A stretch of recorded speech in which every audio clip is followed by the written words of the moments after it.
Hi friends, welcome to talkie talks. ఈరోజు ఒక మంచి థ్రిల్లర్ వెబ్ సిరీస్ స్టోరీని ఎక్స్ప్లెయిన్ చేయబోతున్నాను. అదే 2024లో రిలీజ్ అయినటువంటి వికట కవి. ప్రస్తుతం IMDbలో 9.1 రేటింగ్తో ఉన్న ఈ సిరీస్లో మొత్తం 6 ఎపిసోడ్స్ ఉన్నాయి. సో ఈ 6 ఎపిసోడ్స్ని కూడా ఒకే వీడియోలో ఎక్స్ప్లెయిన్ చేయబోతున్నాను. సో వీడియో లెంత్ కొంచెం ఎక్కువ అవుతుంది. ట్రస్ట్ మీ, మీకు ఎక్కడ బోరు కొట్టదు. Now let's start our video.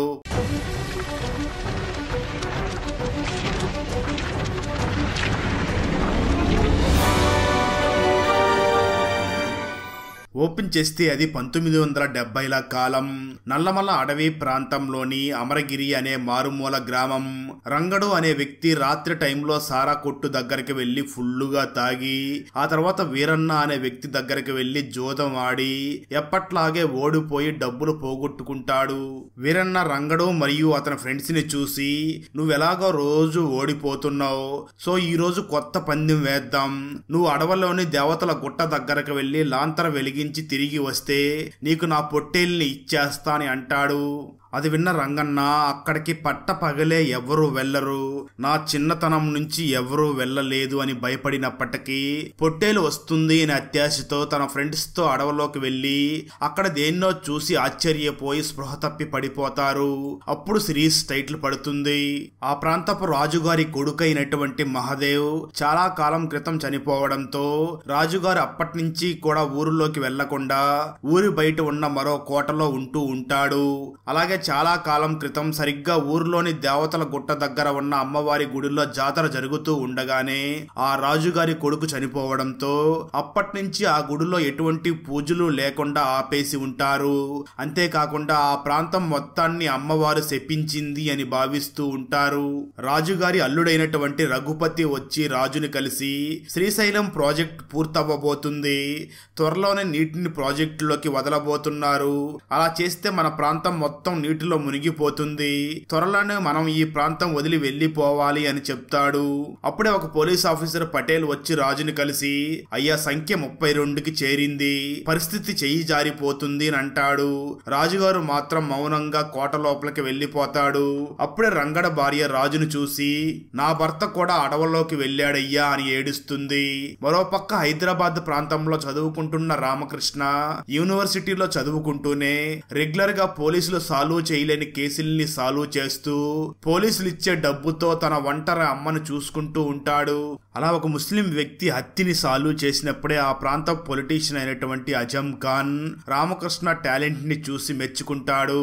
ఆ వెంటనే రామకృష్ణ తన ప్రొఫెసర్ అయినటువంటి వేణుగోపాల్ దగ్గరికి వెళ్లి తనను కలిసి, రామకృష్ణ అమ్మ అయినటువంటి గౌరీకి ఒక చీర కొంటూ ఉండగా ఉన్నట్లుండి వర్షం స్టార్ట్ అవుతుంది.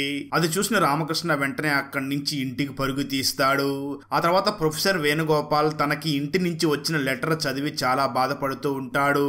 ఆ లెటర్ లో ఊరి పరిస్థితి బాగోలేదు, సంఖ్య 32కి చేరింది అని రాసి ఉంటుంది. అదే టైంలో రామకృష్ణ అక్కడికి రావడంతో వేణుగోపాల్ రామకృష్ణని చూసి, నిన్న చీర కొంటూ ఉండగా మధ్యలో ఎందుకు పరుగు తీశావు అని అంటాడు. ఆ మాటలు విన్న రామకృష్ణ, మా అమ్మకి ఉమ్రోఫోబియా ఉంది, అంటే వర్షం అంటే భయం, అందుకే నిన్న వర్షం పడడం స్టార్ట్ అవ్వగానే ఇంటికి పరుగు తీశాను అని చెప్తాడు. ఆ వెంటనే వేణుగోపాల్ రామకృష్ణని చూసి, మా ఊరికి ఒక సమస్య ఉంది, నువ్వు మా ఊరికి వెళ్లి ఆ సమస్యని సాల్వ్ చేస్తే రాజుగారు నీకు డబ్బులు ఇస్తారు అని అంటాడు. అయితే రామకృష్ణ మాత్రం మా అమ్మని వదిలి అంత దూరం వెళ్ళను అని అంటాడు. సరిగ్గా అదే సమయంలో గౌరీకి ఆరోగ్యం క్షీణించి ఆపరేషన్ చేయాల్సిన పరిస్థితి ఏర్పడడంతో వేణుగోపాల్ సొంత ఊరికి అంటే అమరగిరికి వెళ్ళాలి అని ఫిక్స్ అవుతాడు. అలా అమరగిరికి వెళుతూ ఉండగానే ఆ ప్రాంతపు లక్ష్మితో రామకృష్ణకి పరిచయం ఏర్పడుతుంది. లక్ష్మి సైకాలజీ చదువుతూ ఉంటుంది. రామకృష్ణ నేరుగా వెళ్లి రాజుగారు ఇంకా రాజుగారు అల్లుడైనటువంటి రఘుపతిని కలిసి వేణుగోపాల్ పంపించాడు అని అంటాడు. అయితే రాజుగారు మాత్రం, మాకు ఏ సమస్య లేదు, నువ్వు తిరిగి వెళ్ళిపో అని పంపించేస్తాడు. దాంతో రామకృష్ణ వెంటనే నెక్స్ట్ బస్సులోనే తిరిగి హైదరాబాద్ కి వెళ్లిపోవాలి అని ఫిక్స్ అయ్యి అక్కడ బస్సు కోసం వెయిట్ చేస్తూ ఉంటాడు. ఆ సమయంలోనే చిట్టి అనే ఒక చిన్న పిల్ల వచ్చి రామకృష్ణని చూసి, మా నాన్న మమ్మల్ని మర్చిపోయాడు, నువ్వు తనకి మమ్మల్ని గుర్తు ఇచ్చేస్తావా అని అంటుంది. రామకృష్ణ కూడా తండ్రి లేకుండా పెరిగి ఉండడంతో ఆ చిట్టి మాటలకి చెలించిపోయి వెంటనే చిట్టిని చూసి నన్ను మీ నాన్న దగ్గరికి తీసుకుని వెళ్ళు అని అంటాడు. ఆ వెంటనే చిట్టి రామకృష్ణని గుడిలో ఉన్న ఒక గది దగ్గరికి తీసుకుని వెళ్లి ఆ కిటికీలో నుంచి లోపలికి చూడు అని అంటుంది. ఆ రూమ్ లోపల ఒక 31 మంది పిచ్చి వాళ్ళు లాగా కూర్చుని ఉంటారు.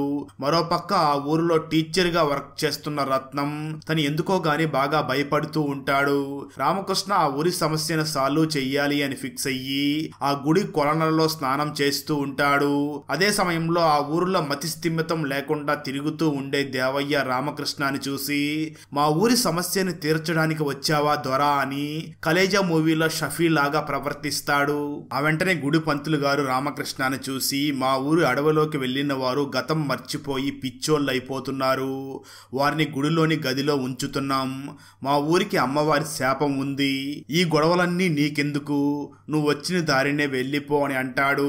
ఆ వెంటనే ఆ ఊరి పోలీస్ స్టేషన్ కి వెళ్లిన రామకృష్ణ పోలీస్ ఆఫీసర్ పటేల్ ని కలిసి నన్ను గవర్నమెంట్ పంపించింది, మీ రాజుగారు కూడా నన్ను ఇక్కడికి రమ్మని బ్రతిమలాడితే వచ్చాను అని చెప్పుకుని ఆ ఊరి సమస్య ఏమిటి అని అంటాడు. ఆ మాటలు విన్న పటేల్ 25 ఏళ్లగా ఎవరో కూడా అడవిలోని దేవతల గుట్ట దగ్గరికి వెళ్ళలేదు. 2 నెలల క్రితం 2 లవర్స్ నైట్ టైంలో అక్కడికి వెళ్లారు. అప్పటి నుంచి అటుగా ఎవరు వెళ్ళినా గతం మర్చిపోయి పిచ్చోళ్ళు అవుతున్నారు. 31 మంది మగవారిని గుడిలోని గదిలో ఉంచాం. రత్తమ్మ అనే వేసికి కూడా మతిపోయింది. రత్తమ్మని మాత్రం ఊరి చివర కట్టేసి ఉంచాము అని చెప్తాడు. ఆ రోజు రాత్రి రామకృష్ణ పటేల్ ని తీసుకుని ఊరి బయట ఉన్న రత్తమ్మ దగ్గరికి ఫుడ్ ఇవ్వడానికి వెళ్ళగా అదే టైంలో లక్ష్మి కూడా రత్తమ్మకి ఫుడ్ ఇవ్వడానికి అక్కడికి వస్తుంది. ఎవరో మరొక వ్యక్తి లక్ష్మి మరియు రామకృష్ణాలని అడవిలో నుంచి గమనిస్తూ ఉంటాడు. ఆ వెంటనే రత్తమ్మ ఇంటికి తీసుకుని వెళ్లి ఆమె డ్రెస్ చేంజ్ చేస్తూ ఉంటారు. రత్తమ్మ చేతి మీద కత్తితో ఏదో ఒక సింబల్ గీసి ఉండడం గమనిస్తారు.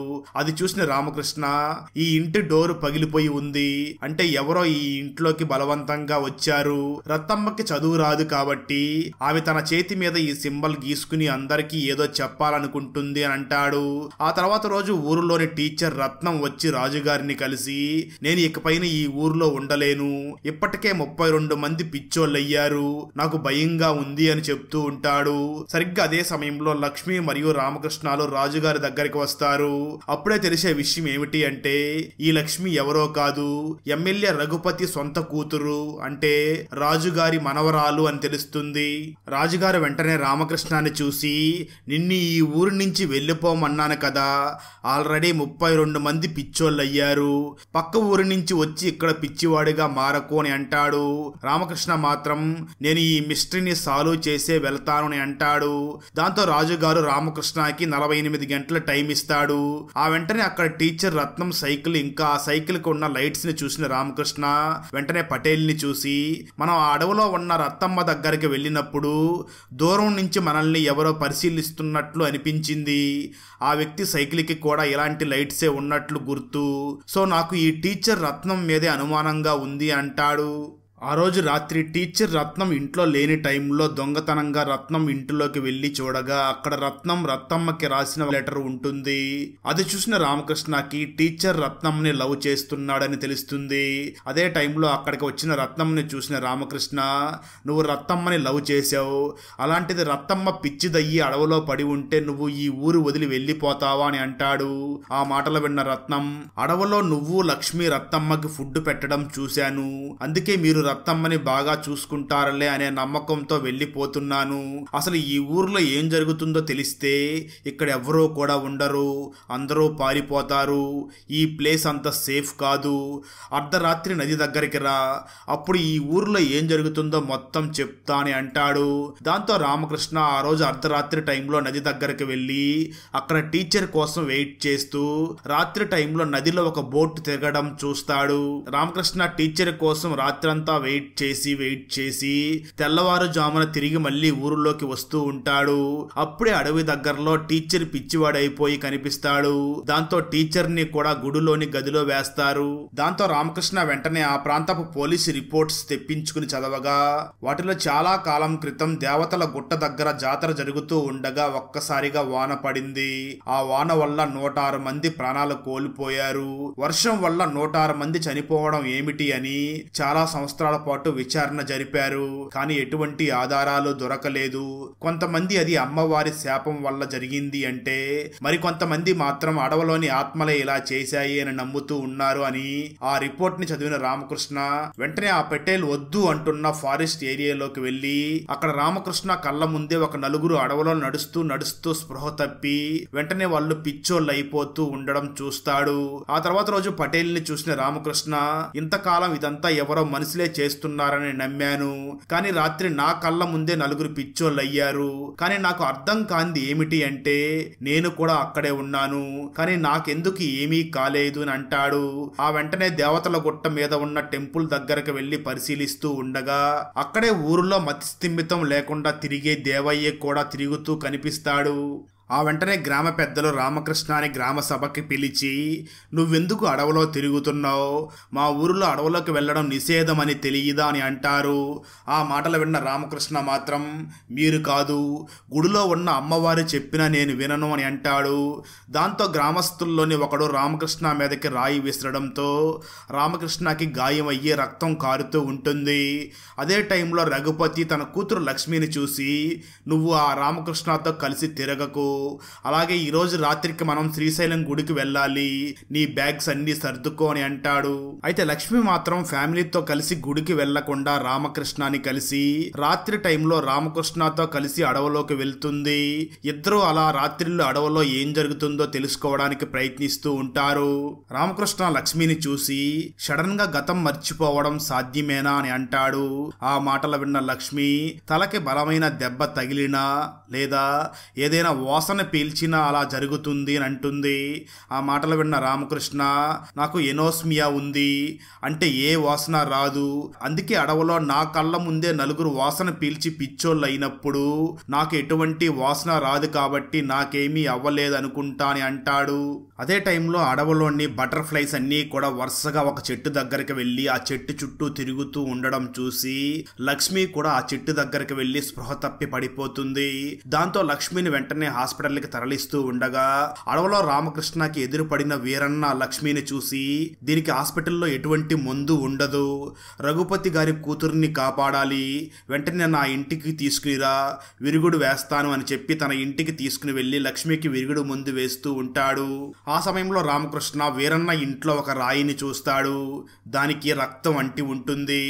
నిజానికి గ్రామ సభలో రామకృష్ణని కొట్టిన రాయి అది. ఆ రాయి వీరన్న ఇంట్లో ఉంటుంది. అలాగే ఆ రాయి మీద ఉన్న రామకృష్ణ రక్తానికి బ్లడ్ టెస్ట్ చేసినట్లుగా కనిపిస్తుంది. అది చూసిన రామకృష్ణ వీరన్నని చూసి, ఎవర్రా నువ్వు, నా బ్లడ్ ని ఎందుకు టెస్ట్ చేస్తున్నావు, అసలు నీకు ఆ విరుగుడు ఎక్కడది అని అంటాడు. వీరన్న రామకృష్ణని కొట్టి, ఈరోజు పౌర్ణమి, ఈరోజు అడవిలోని చెట్టు నుంచి వచ్చే గాలి పీల్చి ఊర్లోని అందరూ కూడా పిచ్చోళ్ళు అవ్వబోతున్నారు అని పారిపోయే ప్రయత్నం చెయ్యగా అతి కష్టం మీద రామకృష్ణ లక్ష్మితో అక్కడి నుంచి తప్పించుకుని లక్ష్మిని సేఫ్ గా ఊర్లో ఉంచి వెంటనే అడవిలోకి వెళ్లి ఆ చెట్టుని తగలబెట్టబోతూ ఉండగా వీరన్న అడ్డుకునే ప్రయత్నం చేస్తాడు. దాంతో వీరన్నని కూడా ఆ మంటల్లోకి తోసేసి అడవిలోని చెట్టుకి నిప్పు అంటించేస్తాడు. ఆ తర్వాత రోజు రాజుగారిని కలిసిన రామకృష్ణ, ఇదంతా ఒక చెట్టు నుంచి వస్తున్న వాసన వల్ల జరిగింది, కానీ చనిపోయిన వీరన్నకి ఆ విరుగుడు ఎక్కడది, వీరన్న ఎందుకు ఊరి మొత్తం నాశనం చెయ్యాలనుకుంటున్నాడు, వీరన్నతో ఇంకా ఎంతమంది చేతులు కలిపారు అన్నదే తెలుసుకోవాలి అని అంటాడు. అది విన్న రాజుగారు, నువ్వు నా ఊరి సమస్యని తీర్చావు, నా ఇంటి సమస్యని కూడా తీరుస్తావని నమ్ముతున్నాను. నా కొడుకు మహాదేవ్ లండన్లో చదువుకుని తిరిగి వచ్చి అడవి తండా అమ్మాయిని పెళ్లి చేసుకున్నాడు. నా కొడుకు చనిపోయే ముందు నాతో కోటకు తూర్పు వైపు అని చెప్పి చనిపోయాడు. దాంతో నేను కోటకు తూర్పు వైపు చాలా వెతికాను, కానీ నా కొడుకు ఏం చెప్పాలనుకున్నాడో అర్థం కాలేదు. మరికొన్ని రోజుల్లో శ్రీశైలం ప్రాజెక్టు కూడా పూర్తవుతుంది. అదే జరిగితే ఈ ప్రాంతం మొత్తం నీటిలో మునిగిపోతుంది. అలా జరిగితే నా కొడుకు చెప్పాలనుకున్నది కూడా నీటిలో కలిసిపోతుంది. ఈ లోపే నా కొడుకు ఏం చెప్పాలనుకున్నది కనిపెట్టు అని అంటాడు. ఆ వెంటనే కోటలో ఉన్న రాజుగారి కొడుకు పాత ఫోటోలను చూసిన రామకృష్ణ షాక్ అవుతాడు. ట్విస్ట్ ఏమిటి అంటే, ఆ మహదేవ్ భార్య ఎవరో కాదు, రామకృష్ణ అమ్మ గౌరీ అని తెలుస్తుంది. అంటే రామకృష్ణ రాజుగారి మనవడు అని తెలుస్తుంది. అదే టైంలో పటేల్ వచ్చి రామకృష్ణని కలిసి చెట్టుని కాల్చిన చోట వీరన్న డెడ్ బాడీ దొరకలేదు, అంటే వీరన్న ఇంకా ప్రాణాలతోనే ఉండే అవకాశం ఉంది అంటాడు. అదే టైంలో అక్కడికి వచ్చిన ఆ అడవి తాండా పెద్ద మనిషి అయినటువంటి పశుపతి కాలిపోయిన చెట్టు దగ్గరికి వచ్చి అనవసరంగా ఒక చెట్టుని తగలబెట్టారు, ఇదంతా అమ్మవారి శాపం వల్ల జరుగుతుంది కానీ చెట్టు వల్ల కాదు అని అంటాడు. పశుపతి బాడీ మీద ఉన్న పచ్చబొట్టును చూసిన రామకృష్ణ వెంటనే తన బాడీ మీద ఉన్న ఒక పచ్చబొట్టుని చూసుకుంటాడు. చూడ్డానికి రెండూ ఒకేలాగా ఉంటాయి కానీ రామకృష్ణ బాడీ మీద సగం పచ్చబొట్టు మాత్రమే గీసినట్లు ఉంటుంది. ఆ వెంటనే కోటకి కుడి పక్క అని తన తండ్రి ఎందుకు చెప్పి ఉంటాడు అని కోటకి కుడి పక్క వెతుకుతూ ఉండగా ఎమ్మెల్యే రఘుపతి మనిషి సీక్రెట్ గా రామకృష్ణనే ఫాలో అవ్వడం గమనిస్తాడు రామకృష్ణ. ఆ వెంటనే పటేల్ తో కలిసి వెళ్లి పశుపతిని కలిసి మాట్లాడగా రామకృష్ణను చూసిన పశుపతి, ఆ రాజుగారి కొడుకు మహాదేవ్ మా అడవి తాండాకి చెందిన గౌరీని ప్రేమించి పెళ్లి చేసుకున్నాడు కానీ మా ఆచారాలని అవమానించాడు, అందుకే అమ్మవారికి కోపం వచ్చి శపించింది అంటాడు. దాంతో పశుపతితో గొడవ పడిన రామకృష్ణ పటేల్ తో మాట్లాడుతూ తానే రాజుగారి మనవడు అనే సీక్రెట్ ని చెప్తాడు. అలాగే పటేల్ ని చూసిన రామకృష్ణ, మా మామయ్య అదే ఎమ్మెల్యే రఘుపతికి వీరన్నకి సంబంధం ఉంది, అందుకే ఊరి మొత్తం నాశనం చెయ్యాలనుకున్న రోజే తను ఫ్యామిలీతో శ్రీశైలం వెళ్ళాడు. ఊరిలో ఎవ్వరికి విరుగుడు ఇవ్వని వీరన్న లక్ష్మికి మాత్రమే ఇచ్చాడు, ఎందుకంటే లక్ష్మి రఘుపతి కూతురు కాబట్టి, పైగా రఘుపతి మనిషి నన్ను ఫాలో అవుతున్నాడు అని చెప్తాడు. ఆ రాత్రికి రాజుగారిని కలిసిన రామకృష్ణ, మీ కొడుకు మహదేవ్ గురించి డీటెయిల్డ్ గా చెప్పండి, అది నా ఇన్వెస్టిగేషన్ కి బాగా హెల్ప్ అవుతుంది అని అంటాడు. ఆ మాటలు విన్న రాజుగారు జరిగింది చెప్పడం మొదలు పెడతాడు. స్టోరీ గతానికి వెళ్తుంది. మహదేవ్ లండన్ లో చదువుకుని తిరిగి వస్తాడు.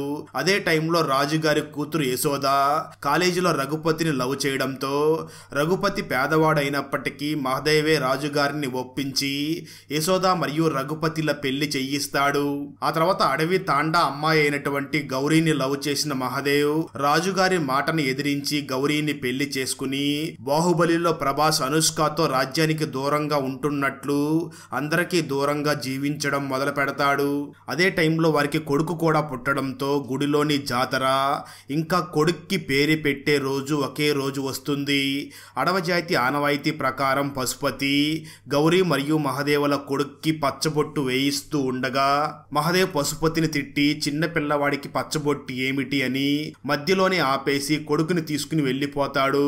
దాంతో పశుపతితో పాటు అందరూ కూడా అపచారం జరిగింది అని భావిస్తారు. ఆ రోజు రాత్రే గుడి దగ్గర వర్షం పడి 106 మంది చనిపోగా అదే రోజు రాత్రి మహదేవ్ కూడా చనిపోతూ రాజుగారిని చూసి కోటకి తూర్పు పక్క అని చెప్పి చనిపోతాడు.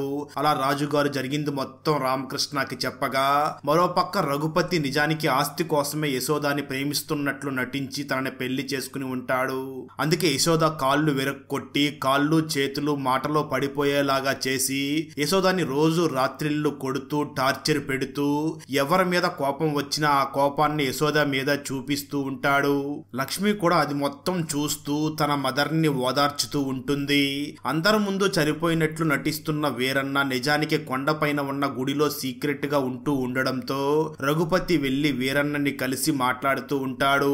మరోపక్క ఒకప్పుడు కొండ మీద వర్షం పడి 106 మంది చనిపోయినప్పుడు అక్కడ బ్రతికి బయటపడ్డ వ్యక్తి ఎవరైనా ఉన్నారా అని రామకృష్ణ అడగ్గా అది విన్న రాజుగారు దేవయ్య ఉన్నాడు, కానీ దేవయ్య మతిస్థిమితం లేకుండా తిరుగుతున్నాడు అని చెప్తాడు.